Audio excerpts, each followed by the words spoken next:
এজন্য বিশ্বনবী সাল্লাল্লাহু আলাইহি ওয়াসাল্লাম বদরের প্রান্তরে তলোয়ার নাই, ঘোড়া নাই, ওট নাই, সৈন্য সামন্ত নাই, না খেয়ে হাড্ডি সারা ৩১৩ জন মুসলমানকে নিয়ে আল্লাহর উপর ভরসা করে বদরের প্রান্তরে দাঁড়ালেন। আর ওইদিকে কাফেরদের সৈন্যবাহিনী ছিল ১,০০০। কয় হাজার? মুসলমান কয়জন? মাত্র ৩১৩ জন। ওদের কাছে অস্ত্র শস্ত্রে সজ্জিত সেনাবাহিনী, বিশ্বনবীর ৩১৩ জনের কাছে তলোয়ার নাই, ঘোড়া নাই, কিচ্ছু নাই।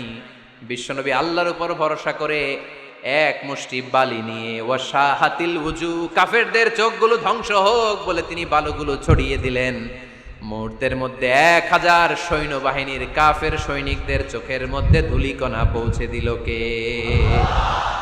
আল্লাহর হাবিব সাল্লাল্লাহু আলাইহি ওয়াসাল্লাম বদরের প্রান্তর থেকে এক মুষ্টি বালু নিয়ে বললেন শাহাতিল ওযু, বলে তিনি বালু ছুড়ে মারলেন। ১,০০০ সৈন্যবাহিনীর চোখের মধ্যে বালু ছড়াই দিছে কে?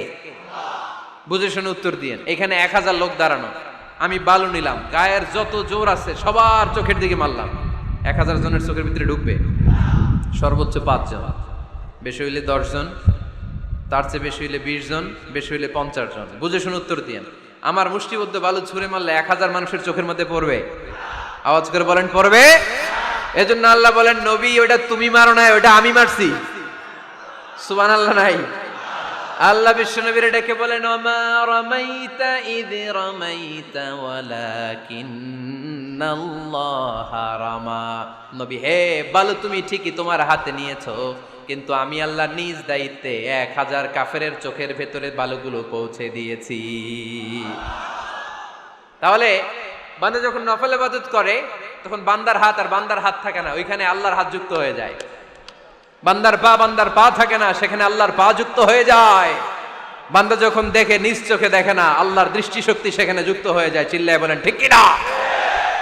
এজন্য নফল ইবাদত করতে রাজি আছেন তো?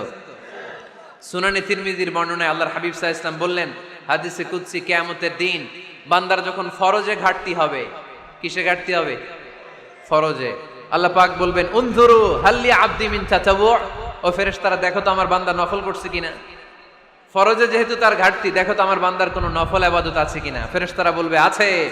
আল্লাহ বলবেন তাহলে ফরজগুলার যেহেতু ঘাটতি, নফল থেকে কিছু এনে ফরজে বসাই দিয়ে ওগুলোর ফরজ বানায় দাও। এজন্য নফল ইবাদতের দরকার আছে না নাই? ফরজ তো করাই লাগবে, এটা কম্পালসারি, এটার মাফ নাই, এটা অব্লিগেটরি। নফল করে আল্লাহর কাছে যাওয়া যায়, নফল হচ্ছে ওভারটাইম। নফল ইবাদত কেমন? আওয়াজ করে বলেন। তাহলে কোরআনের আলোকে আমরা জানলাম যে আল্লাহর কাছে যেতে হলে কি করতে হয়? সেজদা দিতে হয়। আর সুন্নাহর আলোকে আমরা জানলাম আল্লাহর কাছে যেতে হলে কি করার মাধ্যমে কাছে যেতে হয়? আওয়াজ করে বলেন। নফল ইবাদত করতে রাজি আছেন সবাই? সবচাইতে শ্রেষ্ঠ নফল ইবাদত হচ্ছে কোরআনের তেলাওয়াত, ঠিক কি না? আল্লাহর হাবিব সাল্লাল্লাহু আলাইহি ওয়াসাল্লাম বললেন নফল ইবাদতের মাধ্যমে আল্লাহর কাছে যেতে চাও, নৈকট্যপ্রাপ্ত বান্দা হতে চাও, আফদলুল ইবাদাতি তিলাওয়াতুল কোরআন। সবচাইতে যত নফল ইবাদতের লিস্ট হতে পারে, এই লিস্টে র‍্যাঙ্কিং এ ১ নাম্বার থাকবে কোরআনের তেলাওয়াত। এই কোরআন তেলাওয়াত করতে রাজি আছেন তো? আমার হাতে যে কিতাবটার নাম কি? সবাই বলতে পারেন নাই? আওয়াজ করে বলেন তো কিতাবটার নাম। এই কিতাবে ভুল আছে, সন্দেহ আছে, সংশয় আছে? এটা আলোর পথ দেখায়। এই কিতাব মানুষকে মানুষের মতো মানুষ বানায়, ঠিক কিনা? গরুর পেট থেকে বেরোলে ওটা গরু, ছাগলের পেট থেকে বেরোলে ওটা ছাগল হয়, মানুষের পেট থেকে বেরোলে ওটা মানুষ হয় না, ওটার মানুষ বানাইতে হয়। মানুষ বানানোর জন্য কোরআন পড়ার দরকার আছে না নাই? তাহলে নফল ইবাদত করে আমরা আল্লাহর নৈকট্য পেতে চাই। ১ নাম্বার যে ইবাদতের কথা আপনাদেরকে শোনালাম সেটা হচ্ছে কোরআনের তেলাওয়াত। রাজি আছেন সবাই? ফজরের পরেই এই নিমসার এলাকায়, এই কুমিল্লা এলাকায় কোরআনের সুমধুর বাণীতে আমাদের গ্রামগুলো মুখরিত থাকতে হবে। আওয়াজ করে বলেন ঠিক কিনা? একটা সময় ছিল আমার বাংলার ৬৮,০০০ গ্রাম থেকে ফজরের পর কোরআনের ধ্বনি শোনা যেত। ৬৮,০০০ গ্রাম থেকে মক্তবগুলো থেকে আল্লাহর বাণী শোনা যেত। কিন্তু এখন নানা ষড়যন্ত্রের কবলে পড়ে আমাদের মক্তব বন্ধ হচ্ছে, আমাদের কোরআন তেলাওয়াত থেমে যাচ্ছে। কোরআনের তেলাওয়াত কশিন কালেও থামায় দেওয়া যাবে না। চিল্লায় বলেন ঠিক কিনা? রোজ সকালে শুনতাম আগে আল কোরআনের বাণী রে, আল কোরআনের বাণী। এখন শুনি সারে গামার দীপ্ত ফ্যান ফ্যানানি। ধর্মপ্রাণ মুসলমান আজকাল হয়েছে মডার্ন ধর্মপ্রাণ। আমরা বড়ই ধর্মপ্রাণ, নামাজ রোজার কিছু নাই, ভুলেও ধরি না কোরআন। ধর্মপ্রাণ ঠিক না? প্রতিদিন কোরআন শিখায় যে তার পকেট যায় ফাঁকা রে, তার পকেট যায় ফাঁকা। সপ্তাহে 2 দিন গান শিখায় যে নেয় তো 1000 টাকা। ধর্মপ্রাণ মুসলমান আজকাল হয়েছে মডার্ন ধর্মপ্রাণ। ধর্মপ্রাণ আমরা বড়ই ধর্মপ্রাণ, নামাজ রোজার কিছু নাই, ভুলেও ধরি না কোরআন। ধর্মপ্রাণ। আমরা কি এমন ধর্মপ্রাণ হতে চাই? ফজরের পর আমাদের সিলেবাস কি? কোরআন তেলাওয়াত। আওয়াজ করে সবাই বলেন, ফজরের সালাতের পরে আমাদের প্রতিটি পরিবারে প্রতিটি ঘরের সিলেবাস কি? তাহলে কোরআন তেলাওয়াত করব। 2 নাম্বার তাহাজ্জুদের সালাত করব। কিসের নামাজ? হুজুর ফজরই পড়তে পারি না। ফজরই যে ফজর পড়ে তার জন্যই না তাহাজ্জুদ, ঠিক কি না? ফজরই তো পড়তে পারি না, তাহাজ্জুদ করব কখন? তাহাজ্জুদ পড়লে আপনার মর্যাদা বাড়ায় দিবে কে? রব্বুল আলামিন বলেন, ওয়া মিনাল লাইলি ফাতাহাজ্জাদ বিহি নাফিলাতাল লাকা আসা আন ইয়াবআসাকা রাব্বুকা মাকামাম মাহমুদা। তাহাজ্জুদের নামাজ যারা পড়বে তাদের মর্যাদা বাড়িয়ে দেয় কে? আল্লাহ। কারণ ওই মুহূর্তে আল্লাহ প্রথম আকাশে নেমে আসেন আর ডাকে, আলা মিন মুস্তাগফিরিন আগফিরালা। কার ক্ষমা দরকার? ক্ষমা চা, ক্ষমা করে দেব। আলা মিন মুস্তাকসিন আকসুলা। কার খাবারের দরকার, পোশাকের দরকার, চাও দিয়ে দেব। চাও, কার কি লাগবে চাও, আমি দিয়ে দেব। এজন্য শেষ রাতের দোয়া আল্লাহ কবুল করে। এই যে রমজান আসতেছে না সামনে, কোন মাসে রমজান? এপ্রিলে। রমজানে তাহাজ্জুদ পড়ার একটা সুবর্ণ সুযোগ, কারণ সাহারি খাওয়ার জন্য তো ওঠাই লাগে। একটু তাহাজ্জুদের অভ্যাস করব আমরা। রাজি আছি তো সবাই? 3 নম্বর নফল ইবাদত হচ্ছে দোয়া। সবাই সবার জন্য দোয়া করব। অনেকে কয় হুজুর আমার দোয়া আমি করব, ওরটা ওই করব, এর লাগে আমি করুম কেন? আছে না নাই? না, এটা ভুল। নিজের জন্য করবেন, অন্যের জন্য করবেন। মা মিন আবদিন মুসলিম ইয়াদউ লি আখিহিল মুসলিম ইল্লা ক্বালা লাহুল মালাকু ওয়া লাকা বিমিসলিন। কোন বান্দা যখন তার ভাইয়ের জন্য দোয়া করে, ফেরেশতারা বলে, আল্লাহ এই দোয়াটা যে দোয়া করছে আগে তার জন্য কবুল করে নাও। আপনি দোয়া করলেন, আল্লাহ আমার ভাই অসুস্থ, তারে সুস্থ করে দাও। ফেরেশতারা বলে, আল্লাহ যিনি দোয়া করতেছে তার যদি কোনো অসুস্থতা থাকে আগে তারে সুস্থ করে দাও। তাহলে অন্যের জন্য দোয়া করলে লাভ আছে না নাই?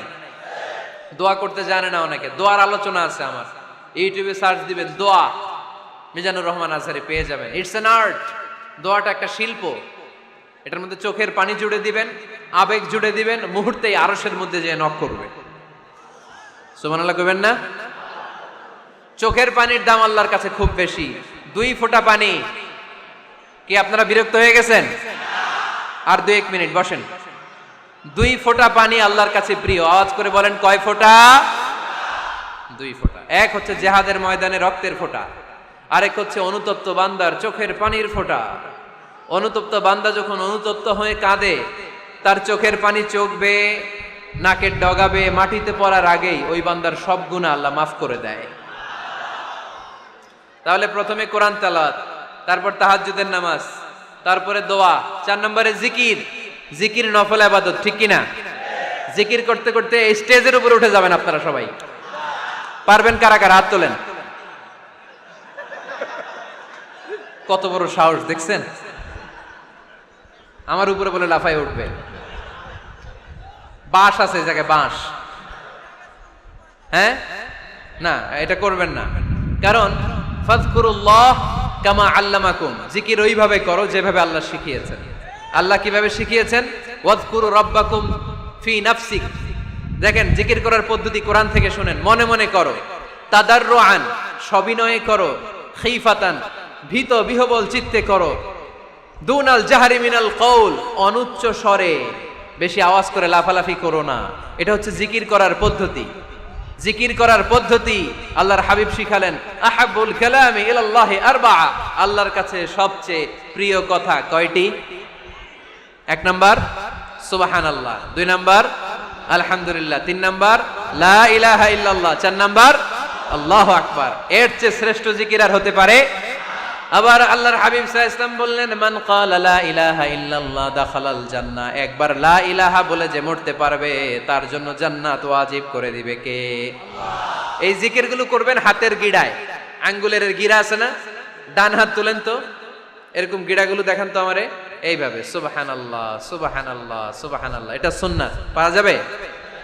আব্দুল্লাহ ইবনে আমর ইবনে আল আস বলেন, রাআইতু রাসূলুল্লাহি সাল্লাল্লাহু আলাইহি ওয়াসাল্লাম ইয়াকিদু তাসবিহা বিয়ামিনি। আমি নিজ চোখে আল্লাহ রাসূল সাল্লাল্লাহু আলাইহি ওয়াসাল্লামকে ডান হাতের গিড়াতে এরকম তাসবিহ পড়তে দেখেছি। সুবহানাল্লাহ পড়েন। নীরবে নিঃশব্দে জিকির করবেন। হ্যাঁ, এটা ঠিক। তালিমের জন্য একটু আওয়াজ করে প্রয়োজনে মাঝে মাঝে জিকির করা যায়, যেমন এইভাবে পড়েন, সুবহানাল্লাহ আলহামদুলিল্লাহ লা ইলাহা ইল্লাল্লাহ সুবহানাল্লাহ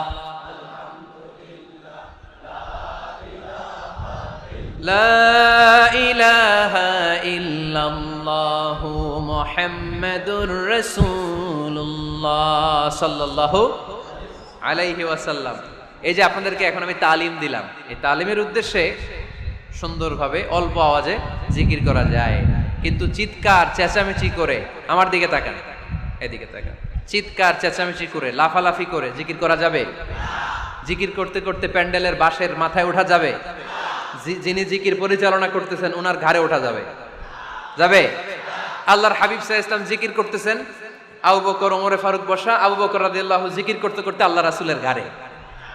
হাদিসে আছে না এগুলা? কথা কয় না। আল্লাহর হাবিব সাল্লাল্লাহু আলাইহি ওয়াসাল্লাম তাসবিহ পড়তেছেন, ওমরে ফারুক জিকির করতে করতে এশকের ঠেলায় আল্লাহর নবীর কান্দে। গোটা বিশ্বের কোন হাদিসের কিতাবে এই পন্থায় জিকির দেখানো যাবে? কোরআনের কথা শুনেন, ফাযকুরুল্লাহা কামা আল্লামাকুম, ওইভাবে আল্লাহর জিকির করো যেমন করে আল্লাহ তোমাদের শিখিয়েছেন। কোন হাদিস দেখাতে পারবেন যে আবু বকর রাদিয়াল্লাহু তাআলা আনহু জিকির করতে করতে, আরব দেশে সৌদিতে ছিল খেজুর গাছ, জিকির করতে করতে খেজুর গাছের আগায়, ওমরে ফারুক খেজুর গাছের আগায়, এগুলো পেলেন কোথায়? কেন এগুলো করেন? আল্লাহর হাবিব সাল্লাল্লাহু আলাইহি ওয়াসাল্লাম না, আল্লাহর হাবিব সাল্লাল্লাহু আলাইহি ওয়াসাল্লাম যেভাবে জিকির শিখিয়েছেন আমরা ওইভাবে করব। বরকত দিবে কে? 5 নাম্বার নফল ইবাদত, দান খয়রাত করব। রাজি আছেন? গোপন দান, গোপন দান আল্লাহর রাগ কমায় দেয়। কোন কারণে আমার রব যদি আমার উপর রেগে থাকে, আমি গোপন দান করলে ওই রাগটা মুহূর্তে ঠান্ডা হয়ে যায়। আল্লাকা সিররুন ইনদাল্লাহ বাইনাকা আনতা ওয়া বাইনাল্লাহ, আল্লাকা সাদাকাতুন তাখফা লা ইয়ালামুহা ইল্লাল্লাহ, আল্লাকা সিররুন ইনদাল্লাহ বাইনাকা আনতা ওয়া বাইনাল্লাহ, আল্লাকা সাদাকাতুন তাখফা লা ইয়ালামুহা ইল্লাল্লাহ। সুবহানাল্লাহ পড়েন। তোমার আর তোমার রবের এমন কোন গোপন বিষয় আছে না? স্নিগ্ধলতা, আপনি জানতে চেয়েছেন সিজদার সময় কি চোখ বন্ধ করে রাখা যাবে? চোখ বন্ধ করার বিষয়ে আমাদের একটা ভিডিও আছে, এই পেজ এবং চ্যানেলে দেখে নেবেন। আপনি অতিরিক্ত মনোযোগের জন্য মাঝে মাঝে এরকম করতে পারেন, তবে নিয়মিত এরকম না করাই উচিত। আপনি জানতে চেয়েছেন ইমানের সঙ্গে মৃত্যুর জন্য কি আমল করব।